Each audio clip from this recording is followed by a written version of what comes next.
Assalamualaikum teman-teman, apa kabarnya hari ini? Semoga semua dalam keadaan sehat ya. Nah, mari kita lanjutkan pembelajaran kita tentang zat campuran. Seperti kita ketahui, zat campuran itu ada yang bersifat homogen, ada juga yang bersifat heterogen. Nah, kali ini kita akan mempelajari tentang ciri-ciri dari zat yang bersifat homogen dan zat yang bersifat heterogen. Ciri-cirinya, kita akan melakukan beberapa percobaan. Percobaan ini memerlukan beberapa alat dan bahan. Alat-alat dan bahan yang kita perlukan di sini sudah kita siapkan. Yang pertama adalah di sini Miss Ami menyiapkan gelas ya, beberapa gelas. Ada gelas beling di sini, boleh kita menggunakan gelas beling ataupun gelas plastik, yang penting dia transparan. Kemudian di sini juga Miss Ami sudah menyediakan tepung terigu. Nah, kemudian selain tepung terigu ada gula pasir, kemudian ada madu, ya, kemudian ada garam dan ada juga susu. Ada juga di sini menyiapkan Miss Ami ada minyak sayur. Nah, kemudian selain itu yang paling kita butuhkan yaitu air sebagai bahan campurannya. Baik, kita lakukan percobaannya ya. Mari kita lakukan beberapa percobaan untuk mengetahui ciri-ciri dari zat yang bersifat homogen dan zat yang bersifat heterogen. Kita campurkan airnya dulu ke dalam gelas ya.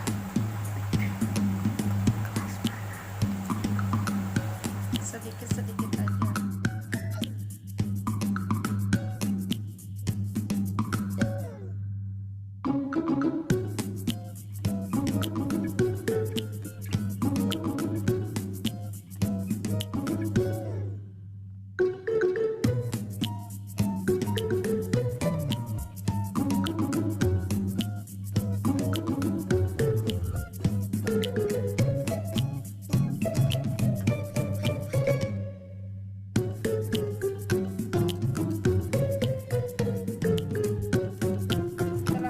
Tercampur semuanya, kita akan mendiamkan campuran-campuran ini selama 10 menit.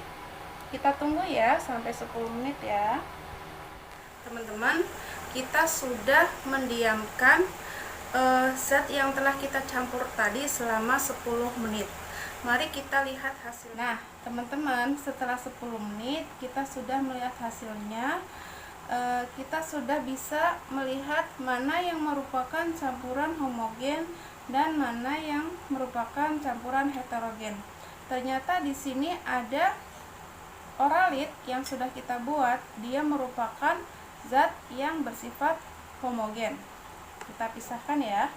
Kemudian ini terigu dan air, ternyata dia bersifat heterogen karena air dan terigunya dia terpisah, maka ini merupakan campuran yang heterogen.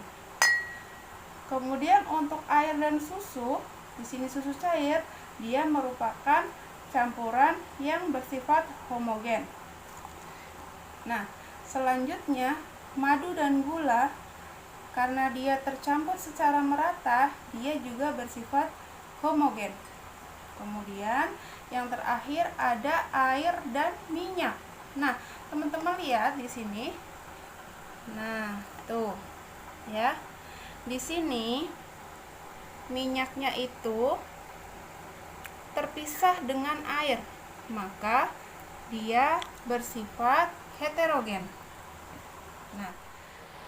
Nah, dari percobaan yang telah kita lakukan, kita sudah mendapatkan 3 campuran homogen, yaitu ada air oralit, air susu, dan air madu.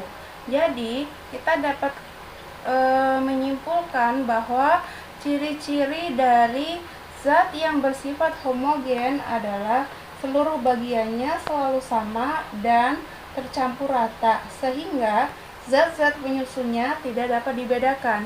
Kita tidak bisa membedakan di sini mana airnya, mana gulanya, dan mana garamnya. Ini juga sama, mana susunya, mana airnya. Kita tidak bisa membedakan. Untuk zat yang bersifat heterogen, kita bisa lihat bahwa di sini tepung terigu terpisah dengan zat pencampurnya yaitu air, kemudian minyak juga terpisah dengan air. Nah, dari sini dapat kita simpulkan bahwa ciri-ciri dari zat yang heterogen adalah tidak memiliki komposisi yang tetap seperti halnya campuran homogen. Ciri lainnya yaitu partikel zat pelarut dan terlarutnya terpisah jika didiamkan. Kemudian cairannya itu bersifat keruh. Nah teman-teman, kita sudah melakukan beberapa percobaan. Kita sudah tahu bagaimana ciri-ciri zat yang bersifat homogen dan bagaimana ciri-ciri zat yang bersifat heterogen.